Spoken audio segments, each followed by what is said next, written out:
Hey boxing fans, welcome to another edition of Boxing For Real. I'm your host, John Omega. I am Truth with me as always.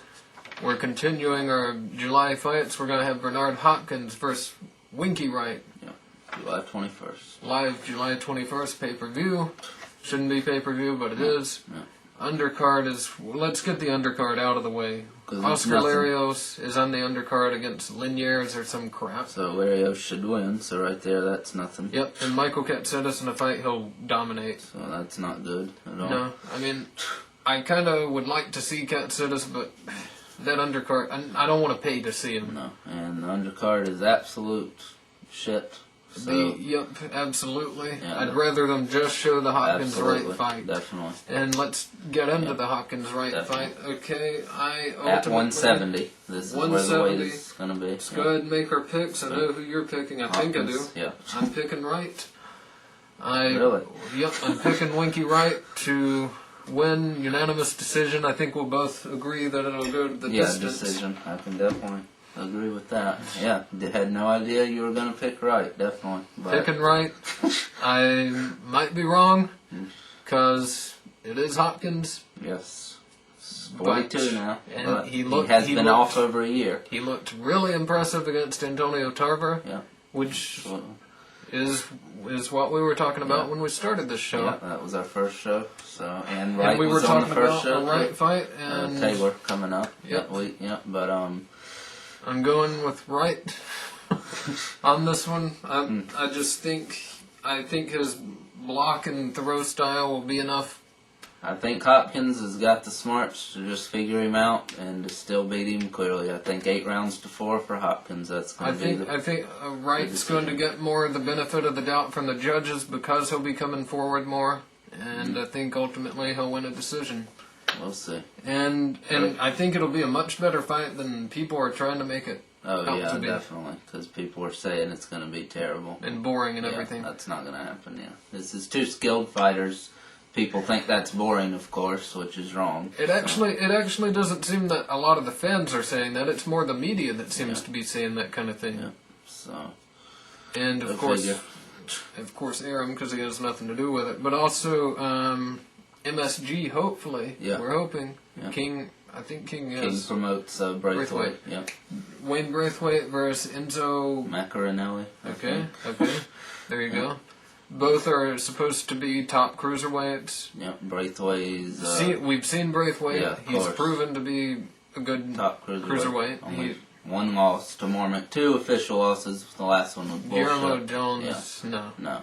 Didn't happen. Redneck ref should be executed, but anyway. Guillermo Jones did way too well. Oh, yeah, agreed, definitely. But he didn't win. No, because nobody won or lost because it was stopped too early. And anyhow, but anyhow, this Enzo, we've gotten emails from him that he's good. We haven't seen him, so we're picking against him. WBO champ, I believe. Yeah, okay. And both of these guys are really strong. Both of them can hit, so it should be exciting. Yeah, and King does promote Braithwaite. He's been in getting these cruiserweight fights and heavyweight fights on MSG. He's been getting a lot of these overseas fights on MSG. So please keep it up. Good job done, King, for doing that at least. Definitely. He's trying to help the sport by getting more fights on. Well, he's trying to help himself, yeah, whatever. But it's helping the sport, so whatever. And also... so I'll pick Braithwaite by a late round knockout, 9-10, something like that. Yeah, Braithwaite knockout, I could see a decision. This guy might be tough. Decision is probably going the other way. It is in the guy's hometown, I think. So. Yeah, it is. I don't know. It just depends on what. They could give him a hometown decision, absolutely. Yeah. We'll see what happens. Braithwaite could dominate and do enough to win 7-5. Yeah. We'll see what happens. But anyhow, also July 27th. Sorry. Yeah. Martin Castillo might be fighting. Don't know yet. His opponent isn't named, so we don't know yet. Never know with that. If so, hopefully it'll be on Tell Future. Or somewhere. Hopefully. Hopefully Tell Future, because I don't have to. I'm not ordering that. TVS Tekka. They charge you when you cancel. That's Absolutely. BS. Yeah. But anyhow, Friday night fights, the Friday big night card fights, there. yeah. Andre Berto Yes, fighting. main event. Cosme Rivera. Rivera. Yeah, Good step up for Berto. definitely his best opponent so far, by far. Yeah, tough Good, guy.